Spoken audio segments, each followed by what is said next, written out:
front or ask it herself. She says her question is about will of Allah. She says, I keep hearing everything is the will of Allah. Whatever happens is the will of Allah.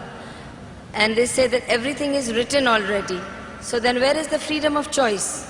When Allah gave me freedom of choice, whatever I do, if anything happens, they say, oh, this was written and it's the will of Allah. Then she also says, even with Adam and Eve, similar happened. And if you could explain, if there is so much, everything is written down, then what is my freedom of choice? Sisters asked a very good question, very important question.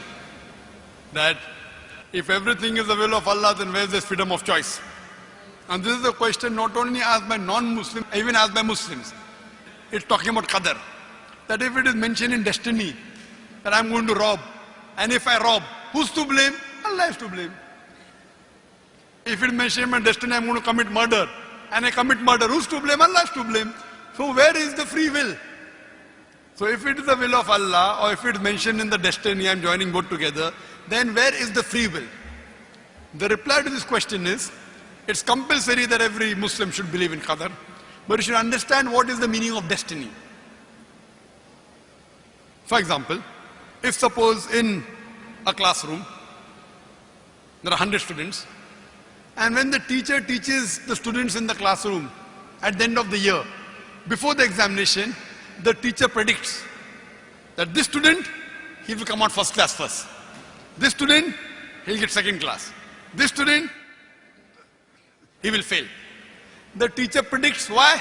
He knows that this student is very studious, always does homework, does extra studies. This average student, second class.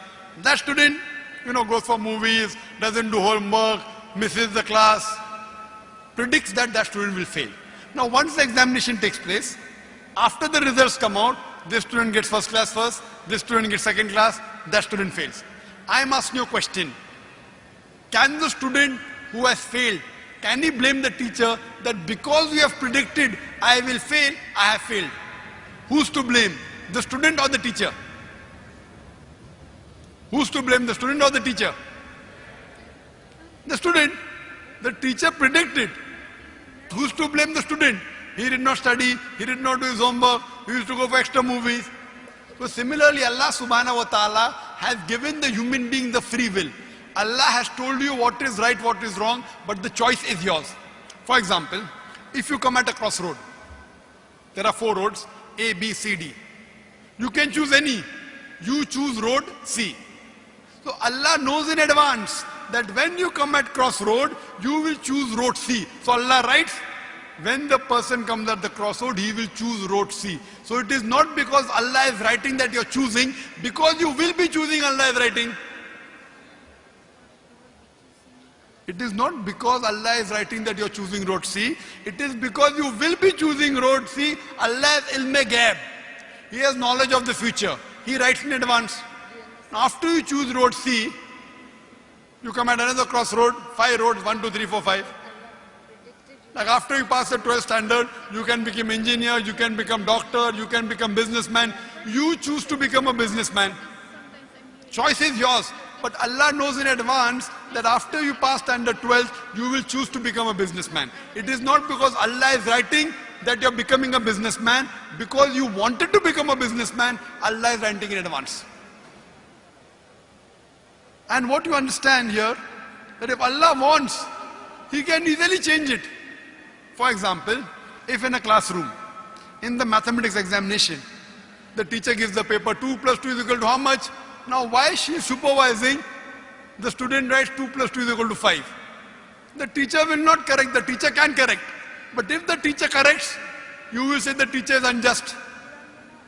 If teacher says, don't write 5, write 4.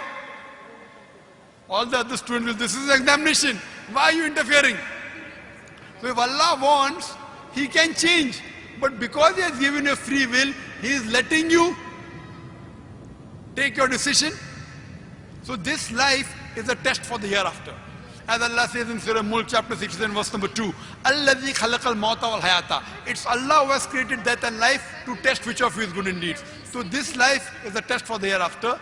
Allah has given you and shown you the rules, what is good, what is bad.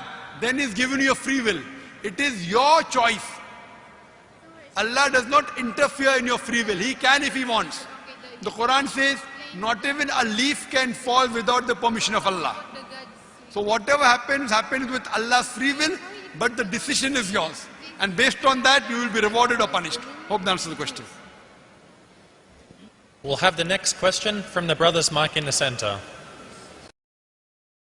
So why in the Quran